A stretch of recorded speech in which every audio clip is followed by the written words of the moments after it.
Welcome to Map My Route, an audio storytelling project. In each episode, our guests will map their personal histories of place and share the lessons they've learned along the way. My name is Nicole Wright.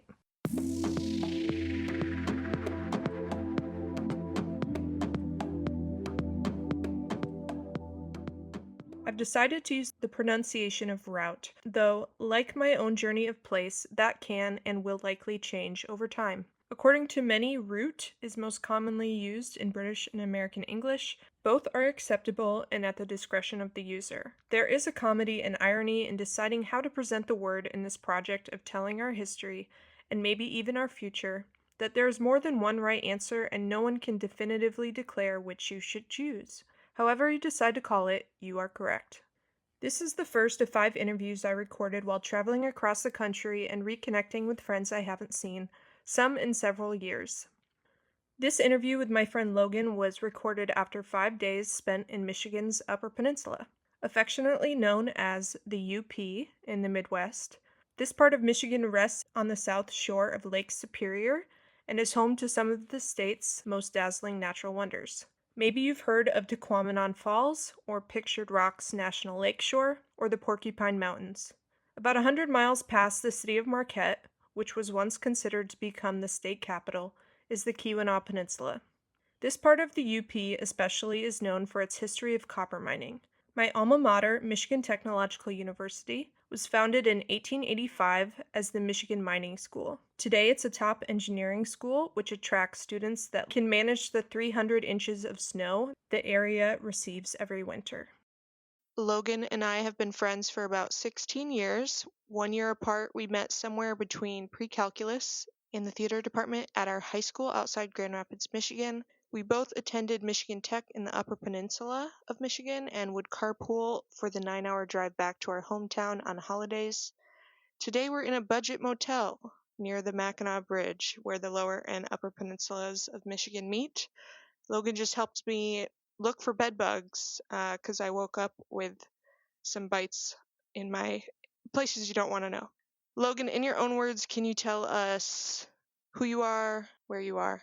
All right, I'm Logan. Grew up as a theater kid, a runner, eventually got into engineering in college, and decided shortly after college that I didn't really want to do engineering, and I became a traveler. So I would say that I am a traveler. And right now I am in a budget motel. I've stayed in hostels that are better than this, but we survived the night. Today we're finishing our drive back down to Grand Rapids. We just spent the last 5 days in the UP. When you were growing up, did you have any beliefs about international travel or about where you should live? Well, I grew up with a travel agent for a mom, so I did quite a bit of travel in my younger years, mostly cruise ships, Caribbean islands, Mexico, things like that. So that was the extent of my international travel knowledge. In 5th grade, I once did a presentation on Dayton, Ohio for school, and I was convinced at that point that that's where I wanted to spend the rest of my life. I became obsessed with Dayton, Ohio. Still haven't been. I don't know what that was about, but at this point, I'm kind of bopping around the world. I don't have any roots set up anywhere. I recently lived in Chicago for a few years, which was great. Before that, I was in Thailand for about 4 years. And now I'm back on the road again, looking for where I want to end up. I've been to Dayton, and the great thing about Dayton is they have a Waffle House, a Chick-fil-A, and a Panera Bread, like all on the same block. Well, back when I visited, you couldn't get all those at one time. We don't have Waffle Houses in Michigan. That sounds great. Maybe I should visit.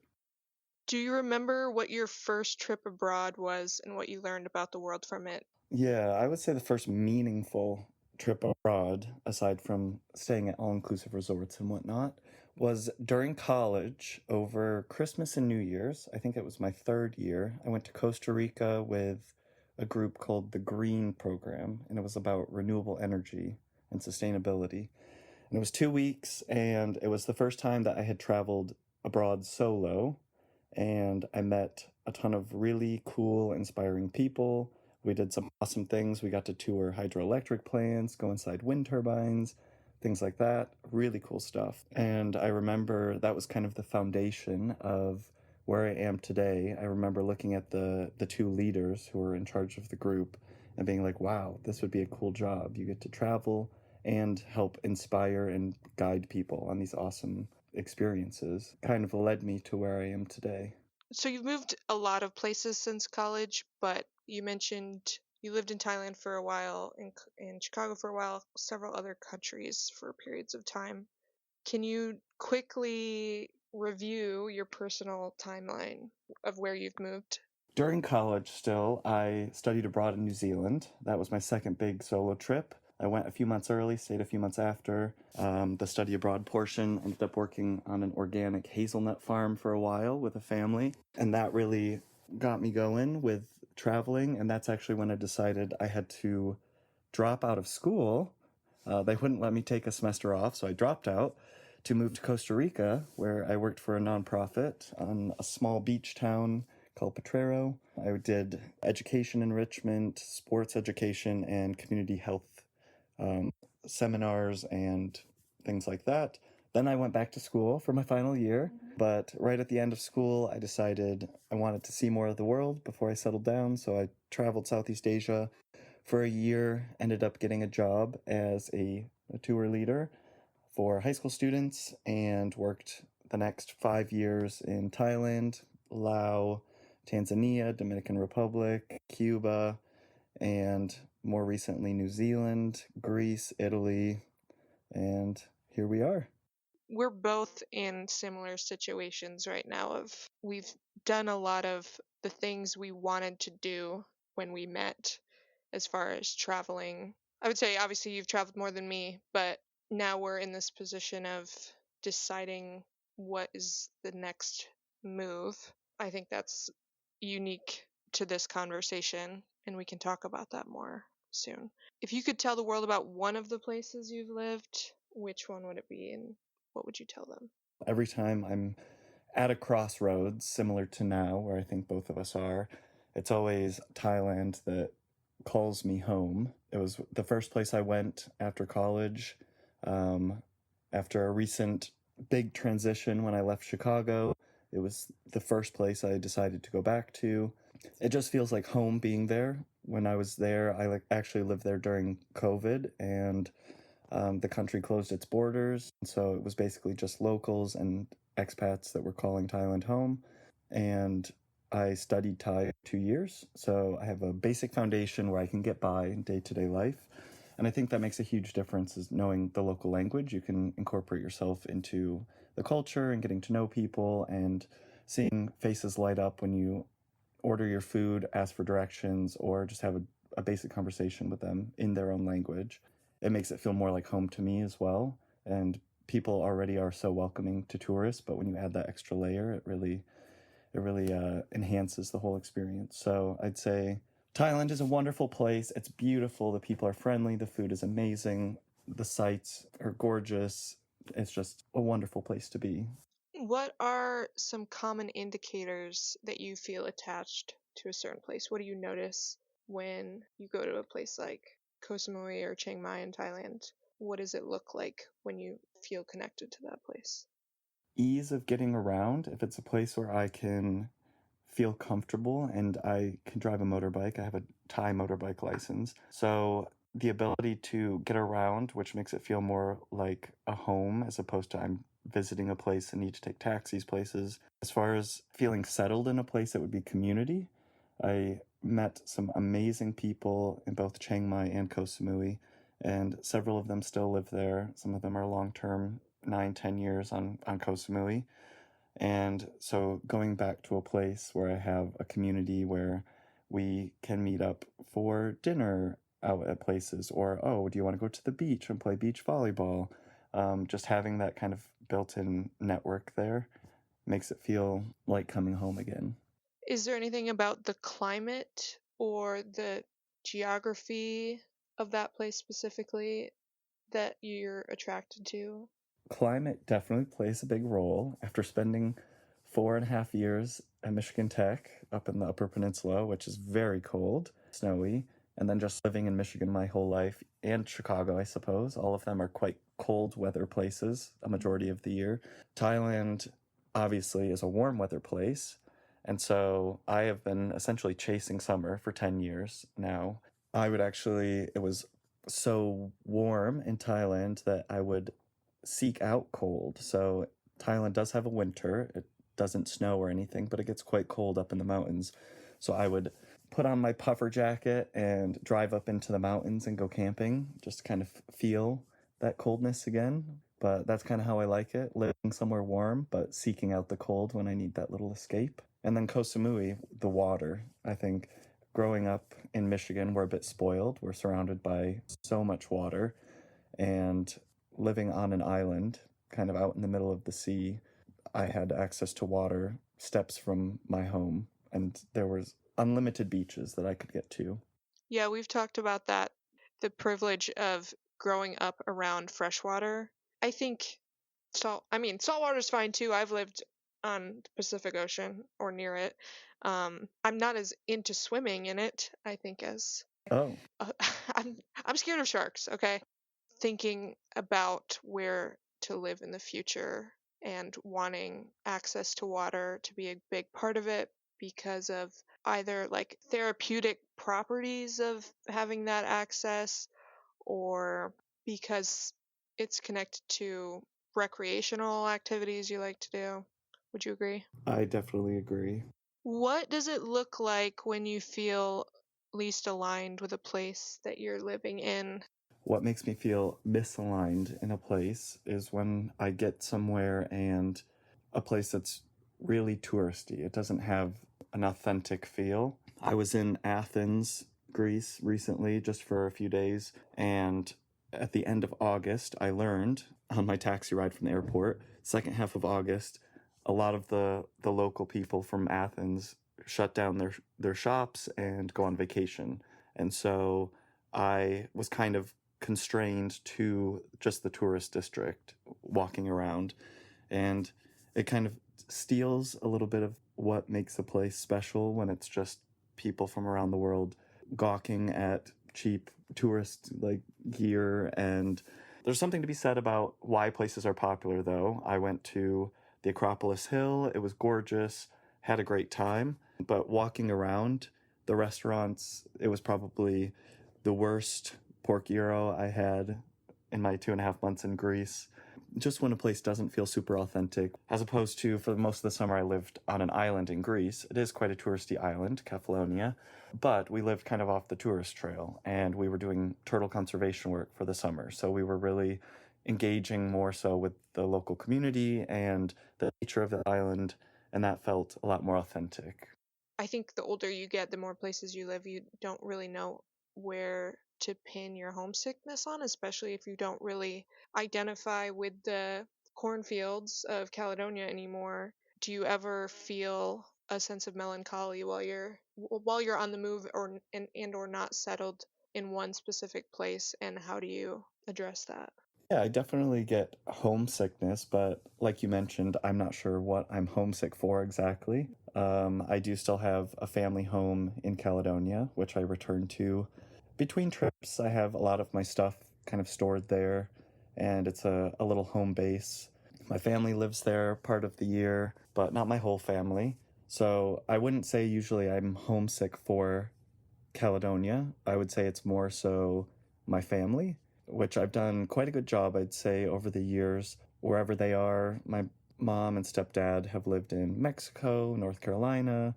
They're trying out Florida soon, but I've always visited them at least once a year where they are. My dad is still in Michigan, and I visit him at least once a year. My brother, his wife, and my nephew are in Colorado, and try and visit them at least once a year as well. So the homesickness, I'd say, more is for my family. How I battle it on the road, some of the things I miss most are like little treasures from home. And they're not even treasures, but it's something like a box of Chex Mix. I remember during COVID, I would special order a box of Chex Mix from Bangkok, and it was $12, but it was my little like part of home that kept me going. For I think I was gone for like 2.5 years at that point. And even I have carried that with me this summer.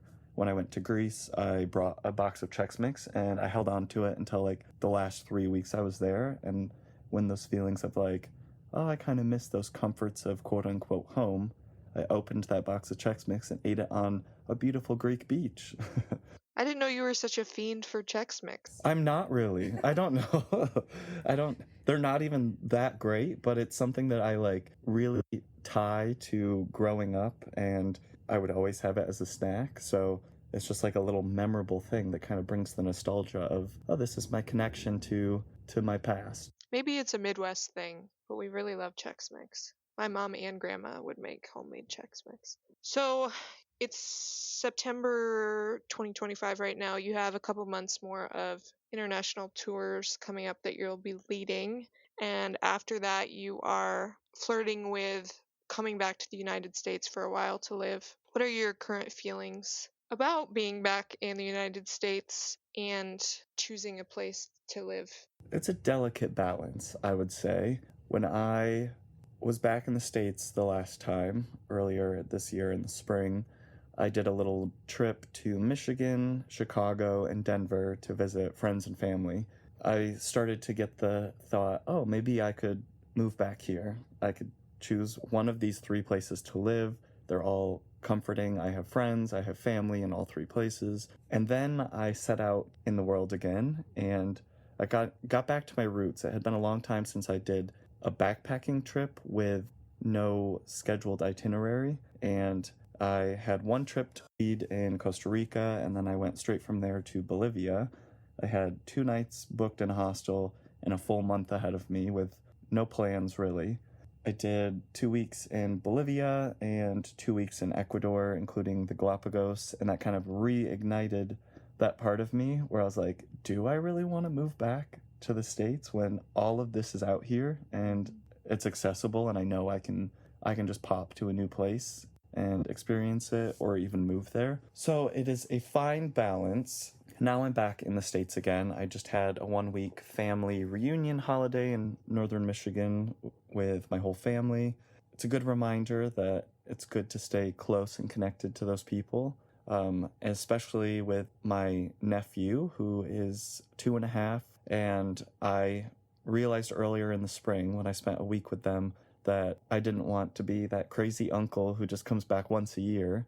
I kind of want to spend more time around him, especially in these formative years when he's growing up, and I don't want to miss out on all of that. So as of now, the next thought of moving to the States is to Denver to be closer to my brother, his family, my nephew, and I have a few friends out there as well. Yeah. What are your reservations, would you say, about picking a place in the United States? I would say the political climate at the moment is a bit up in the air. There's a lot of social issues that are not being addressed in a way that aligns with my values. It feels almost hopeless at times when you're watching the news and every other day there's some new law or something with violence. And it seems like when I was abroad watching the news, those things didn't really happen as often in the places that I was. It feels like we're regressing a little bit, which is unfortunate. Obviously, it's a huge country and there's a lot of wonderful people. It just feels like overall, some of the things don't really align with my values and how I want to live my life, where every day some right could be stripped from me at any point, and I don't really have a ton of say over that. This is a complex question, but do you relate to Americans or the average American that is posting up near to where they grew up, buying a house, staying there? And do you ever romanticize that or not at all? My world has just gotten so much bigger, and it's hard to imagine myself going back to a place like that. And it's difficult to identify when I'm having conversations with people in my past who did follow that path. We don't have a lot to align on. We just because their world is so much different than mine. They have kids and jobs and mortgages and things that I don't understand, and I have all of these experiences outside of the US that they can't even fathom. It's just a bit of a mismatch there. Do you ever see yourself buying, quote, property in another country or like you said, finding your place somewhere outside of the country? Or do you not, based on your experiences so far, expect to find one place? that you want to stay for a long time? I would definitely like to settle somewhere at some point. I just don't know where. Every time I go to a place, I'm like, oh, I could live here. Yep. Which makes it very difficult because my list of potentials is 40, 50, 60 places, in the US or outside of the US. At this point, it doesn't matter to me. It could be in the US, it could be Colorado, it could be California, could be Idaho, who knows? I haven't been to Idaho, so There are some good parts of Idaho. when I get there soon, I think maybe I'll be like, oh, I could live here. Is there a stage of life that you are planning on that happening, or are you, as the kids say, going off vibes and waiting and observing if a place captures you? Well, I had initially set myself a goal. I wouldn't say it was a deadline, but more so of a goal of 30. Oh, I would love to be settled somewhere by 30.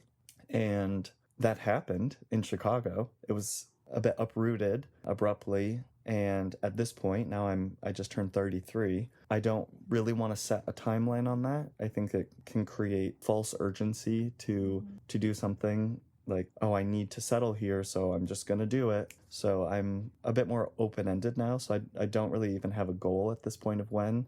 I think, as you said, the vibes are leading me. I think when I end up in a place and I feel it's the right place, I know it's the right place, then that's when Yeah. I'll do it.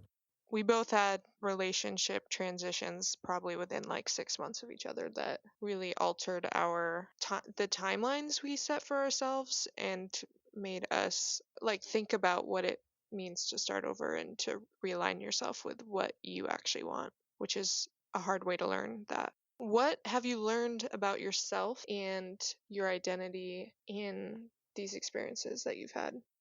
Some would say you're adaptable. I feel like, yeah, I grew up in quite a basic place, basic lifestyle, and it could be scary to step outside of that. But now at this point, I've lived on 6 continents and have been to, 62, 63 countries. I can adapt very well, which is not something I would have guessed when I was younger. There was a time, you and I, when we were younger, I really wanted a digital camera, my first one, like a DSLR camera. And I was a shy kid in high school. Despite being in theater, I could sing on stage in front of 1,000 people, but holding a conversation with someone was very difficult for me. And I remember having you call the camera store to ask them what their hours were so we could go there. And then when we did go, you asked all of the questions about the cameras, and I stood off to the side listening. Well, I also had a crush on you at the time, so I was trying to impress you. But it's funny what memories stick with us as like remembering the person that we were before. And now I can just wander out in the street of any given place and talk to people. I've met thousands and thousands of people in hostels, restaurants, bars, you name it. And at that point, you don't really have a choice. If you want to connect with people and make friends, you kind of have to get outside of your comfort zone. And I would say that's probably one of the biggest things that has changed about me since my earlier years into this kind of traveler lifestyle is my ability to talk with strangers and connect with people, and then connect with people on a deeper level. You meet people, they say, hey, we're taking the slow boat to Laos tomorrow. Do you want to come with us? And you just say, yep. And then you end up traveling with them for 3 months. So it's got to take the leap. What have you learned about what's important to you and how you want to live your life? If you were to travel to 4 different countries every year for the rest of your life, would that still have the same appeal to you? Like what is the through line of how you want to live your life? Difficult to say. I think I would circle back to the idea of community. That's become very important. Having friends and a support system. I have a lot of friends all around the world who I keep up with on social media or messaging, but it's different when you can just say, hey, want to meet up tonight at 7 p.m. and you can just be there with that person. So having community is important, which is part of the draw of wanting to settle somewhere and create that community, and then traveling out from there. Going to a few places a year, I think would be ideal for me. I would love to have a thing where if I am settled somewhere, I go at least one new place each year and then revisit one old place each year. It's obviously different than the lifestyle I'm living now, where I'm just kind of on the road, but it's also been difficult and it's not necessarily sustainable to keep traveling around the world nonstop, especially if you want to find a partner. And, I don't know if I want kids, but if you want kids, having them in school and just like a homestead, I would love to have a garden somewhere where I can grow food. But at this point, I can't have a garden. It's that quote, you can have it, just not at the same time as you being on a world tour. Is there anything you do to stay grounded? Like even me just being on the road the last week and a half, I'm not finding a lot of time to journal, to just take deep breaths, to get time on my own. Is there anything that you do while you're traveling to ground yourself or feel embodied? I would say it's about making time for those things, setting aside some intentional time for yourself. Traveling, a lot of your meals will be solo, whether that's out at a restaurant, which is also a new experience for a lot of people, sitting out at a restaurant alone. Now I could do it anywhere in the world. It doesn't matter to me.